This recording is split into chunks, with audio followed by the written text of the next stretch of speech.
As always, it is good to see each and every one of you, and I want to thank you for being here today as we come together to worship God. It's just so good to look out and see your faces and to see some back that have been away from us and to know that you are doing better. We're grateful for that. Some of you may recognize the name Eldred Eccles. He's one of our brethren. I think he is living out in Oklahoma now. He wrote a book some years ago called Discovering the Pearl of Great Price. It was a book about the different parables. And as we're working through these parables, I was reading from him this past week, and on the parable about the talents, which we're looking at this morning, he tells a story about a congregation in Pittsburgh, Pennsylvania back in 1973. It seems this congregation at that point in time had $33,000 sitting in savings in the bank. And at the meeting, it was apparently a business meeting. Church was the congregation of the men were meeting to determine what they needed to do with that money. And there were those on both sides. There was a treasurer that said, I think we need to just leave it where it's at for a rainy day. Something may happen, we need to wait. A banker in the congregation said, I think we need to invest it, and that way we can build an even greater nest egg. This discussion went on for a while, and finally an older gentleman in the congregation stood up. And he said, folks, I want to know on the day of judgment who is going to be willing to take this sum of money to the judgment seat of God and say, Lord, here is your money. We saved it for you. Certainly not going to be me. Remember the parable of the talents. He quietly sat back down, bowed his head. Everybody was silent for a minute, and the discussion went on. And after a while, they decided they were going to invest that money, but they were going to invest it in souls and evangelism. The following year, that church, that congregation was financially on the edge. But the pews were filled. They were filled with families and new excited Christians, families of various nationalities that were all there seeking to learn about the one true God. The parable that Jesus told that Larry read for us just a moment ago, the parable of the talents, is another one of those parables that Jesus uses to illustrate a truth about the kingdom of heaven. And in the previous parable that begins this chapter we saw last week, he talked about 10 virgins, 5 wise, 5 foolish. This week he shares with us, or in this parable he shares with us 3 servants. Literally they are slaves.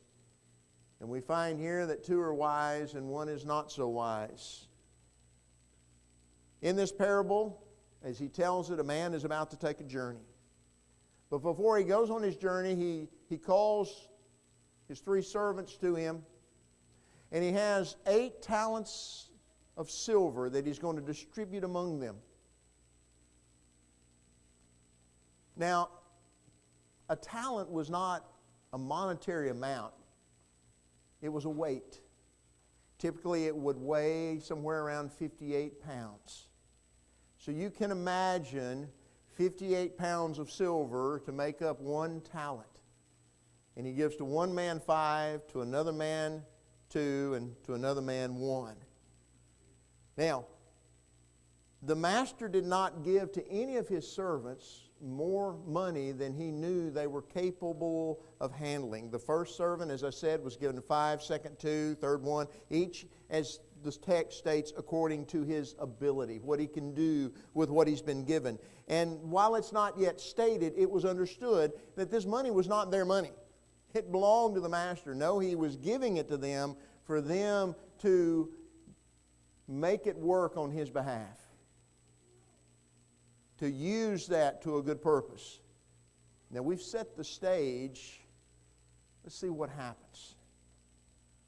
First of all, as Jesus tells this parable, you have what we're going to call the talent users. These are the 5 and the 2 talent men. They take their money, their master is gone, they immediately set to work using that money, and they invest it, they use it, however, and they immediately are able to, over time, while he is gone, to do something with it. Now, realize these men are not equal in their inherent abilities. Otherwise, the master would have given each of them the same amount of money. He knows the one that I've given 5 to, he has more ability to use something with this than this one with 2. But the one with 2 is able to do a good deal with his as well. He gives to each one of them a certain amount. Now, he doesn't expect the same monetary results.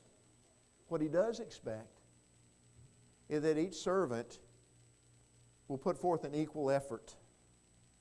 That each one of them will do their best with what they have been given to accomplish as much as they can during the time he is gone. The beautiful thing is that during the time he's gone, each of them, the one with 5 and the one with 2, they double their amount. Folks, that's 100% return on investment. There's not anybody I know that deals with investments that would not love to have 100% return. We just love 10%. 100% return on investment. The master comes back and he's gone, as we see, for a long time. He returns and they come to him, and he wants to see what they've done with his money. Well, the first 2 slaves excitedly come back. And both of them basically say the same thing. Master, you entrusted me, the first one says, with 5 talents. See, look, I've gained 5 more with it. The second one comes to him and he says, Master, you entrusted me with 2 talents. Look, see, I've gotten 2 more with it. And to each of these men, the master says the same thing. He says, well done, good and faithful servant. You were faithful over a few things. I will make you ruler over many. Enter into the joy of your master. He gives them more work, greater opportunities. But more than anything else, they get to share in the joy of their master. What does all of this mean for us? It's a nice parable. Has a good little ring to it, but what does it mean? Well, what Jesus is doing in this parable, it's obvious that the master is Christ. The servants are his disciples, and then Christians down through the ages, we are included in those individuals that are mentioned here. And the talents in the story, yes, they're literally money. But I don't believe Jesus is just talking about money. I believe that he is expanding that. He's looking at all of the resources that God gives to us in our service to Christ. And those resources include our money, but they also include our time, our spiritual gifts, and even our opportunities that have been placed before us. All of this figures into what we have been allotted by God. And what Jesus is teaching us is that every single one of us are going to be judged by what we've done with what he's given. Remember what Paul said? We will be recompensed according to what we've done. That's what Jesus is saying.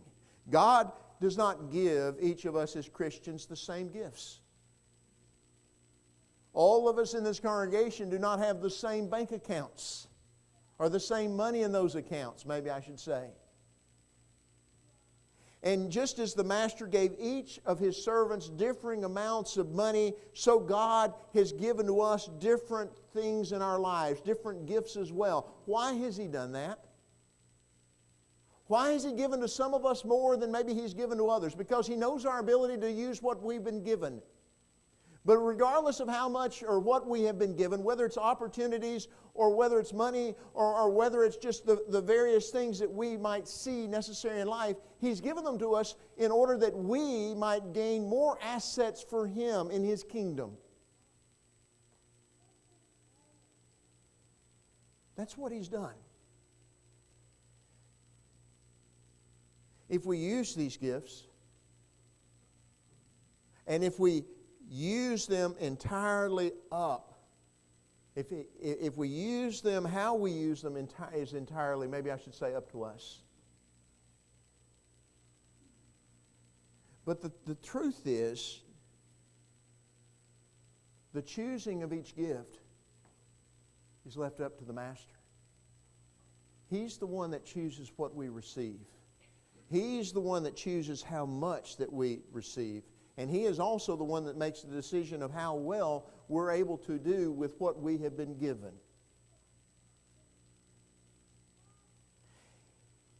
In 1 Corinthians chapter 15, it's a chapter on the resurrection. And Paul, as he writes it, talks about himself being the least of the apostles. But if you'll notice, he says something that I've always thought was interesting in verse 10.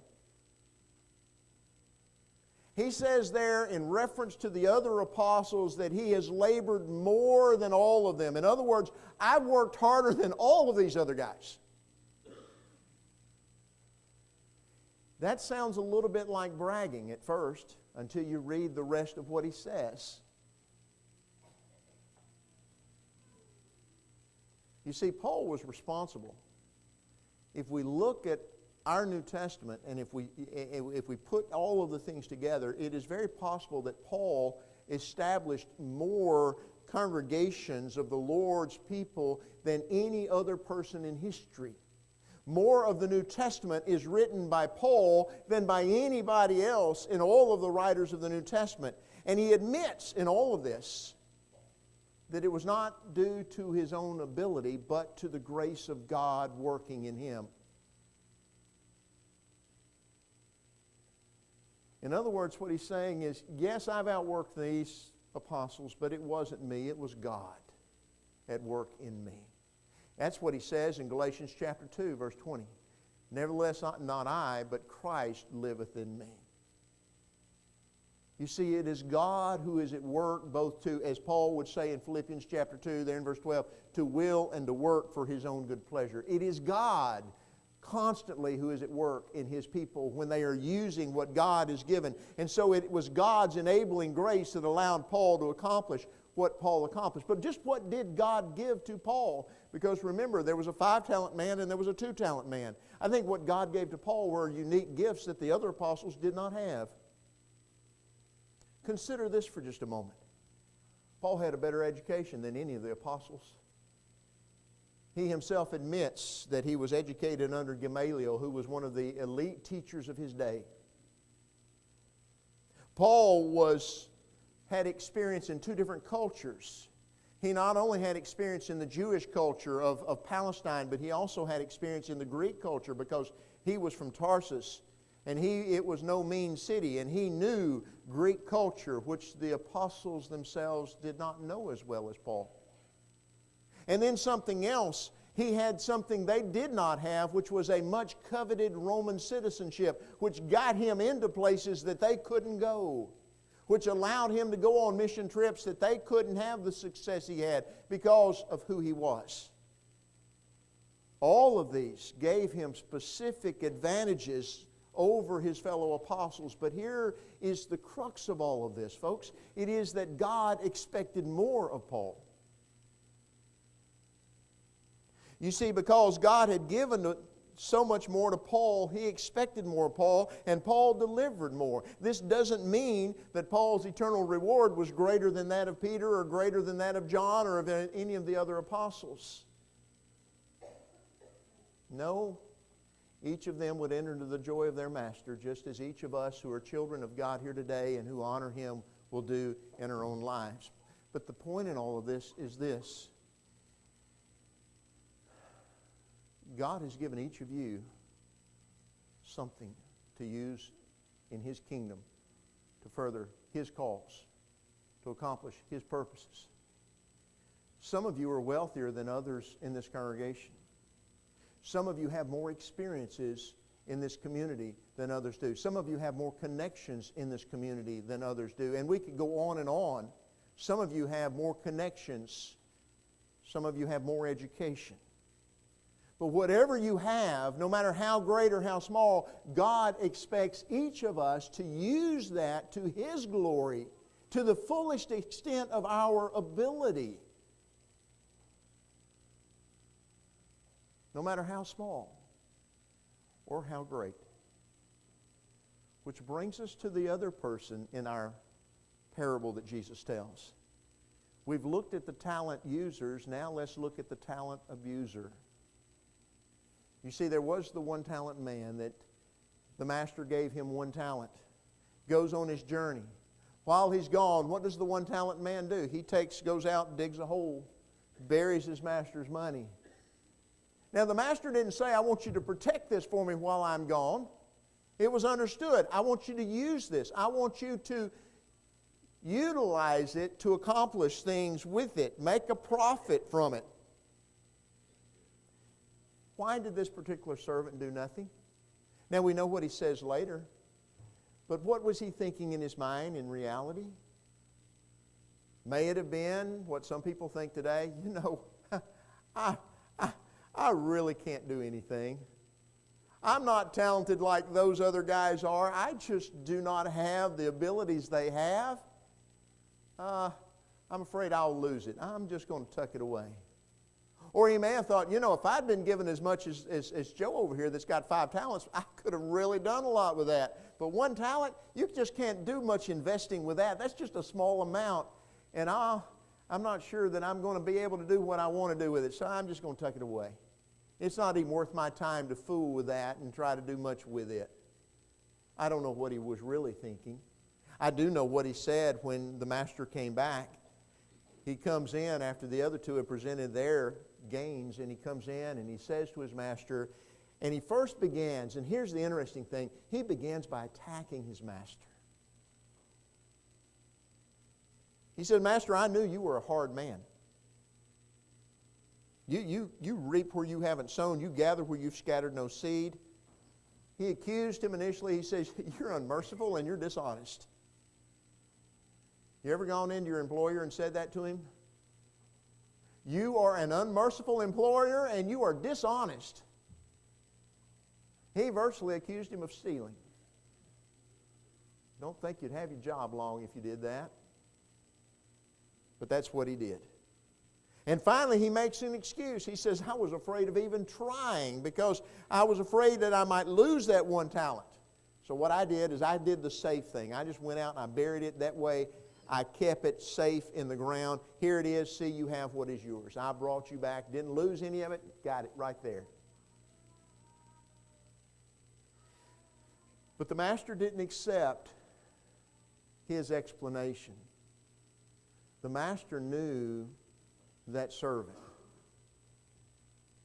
He didn't accept the fact, he instead looked and drove home to the true motivation behind what was really going on with this servant's behavior. He called him a wicked and lazy slave or servant, or slothful, depending on the translation you've got today. And he also did not accept his accusation that he was hard. He acknowledged, I expect a return. I realize that. I expect returns on assets when I've left them for you. But what the master did not say to the slave, and what he could have said, was, everything you wear, everything you eat, everything you use in your life belongs to me. I'm the one providing it for you. Young people, remember that next time you want to get angry with your parents. They pay for everything you eat. They pay for everything you wear and all of your toys. Okay? He could have said to him, you have lived at my expense every day of your life up until this point in time. He could have said, you didn't even appreciate all of this enough. You didn't have enough loyalty to me to at least take it and give it to the bankers and let them work with it.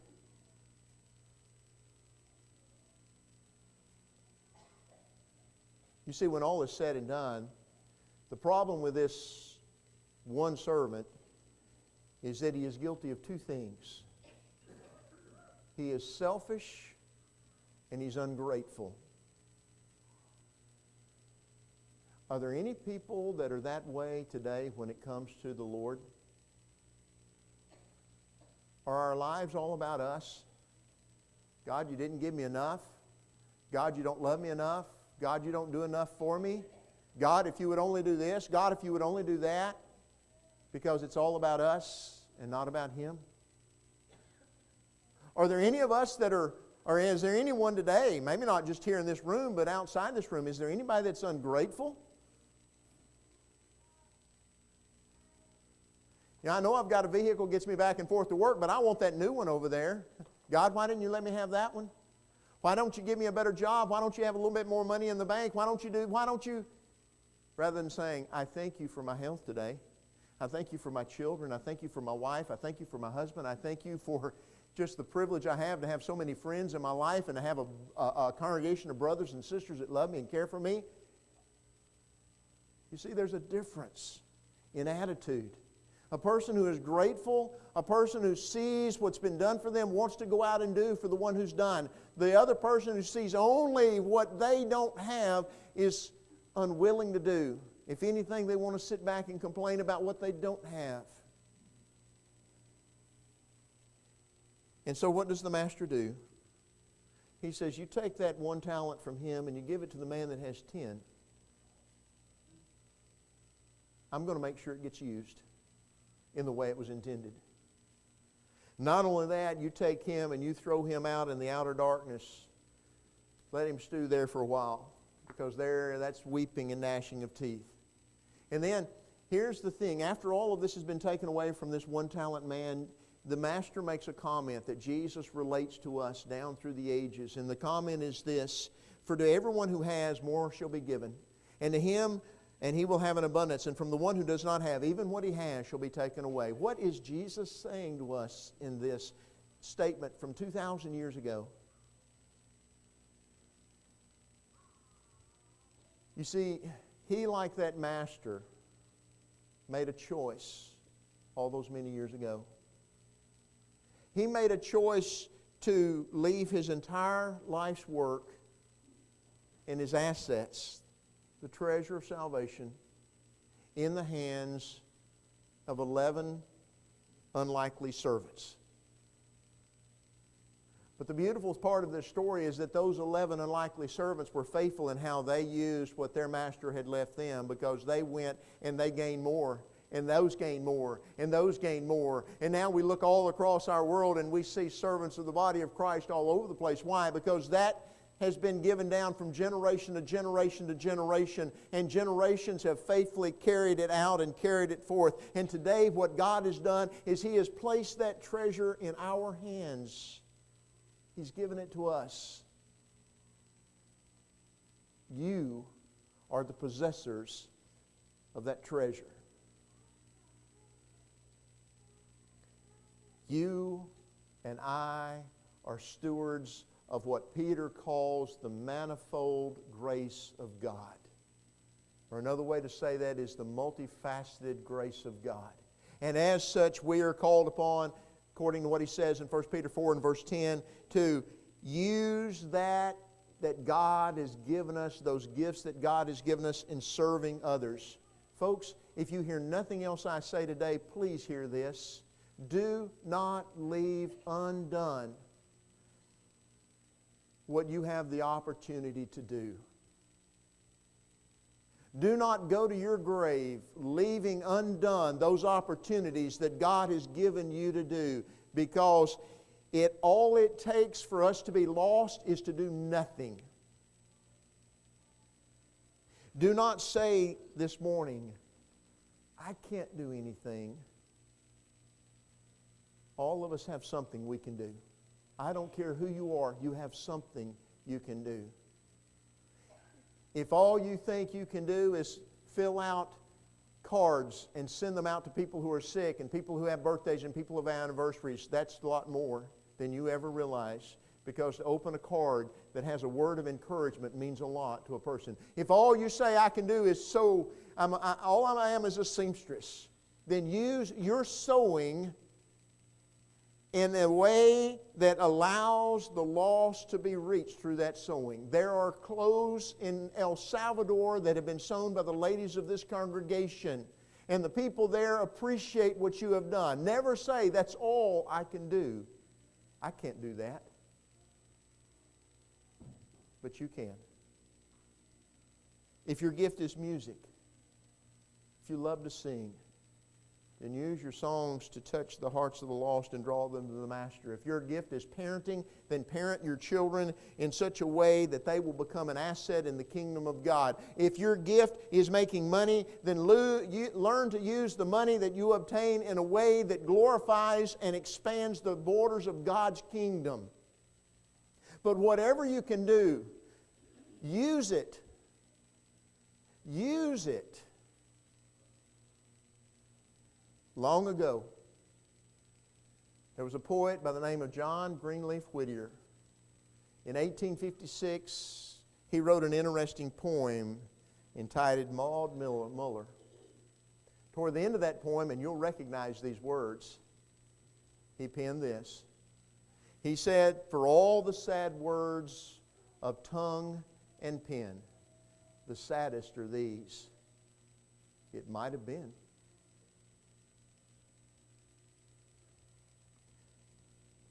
Please don't go to your grave with somebody saying, "It might have been." It might have been that they would have obeyed the gospel. It might have been that they would have used their abilities just a little bit more if they had a little bit more time. It might have been that if somebody else had talked to them that they would have come to church. It might have been, let that not be said of us today. If you're not a child of God, please do not let it be said, "It might have been good if they had obeyed." No, it's no might have been, it would have been.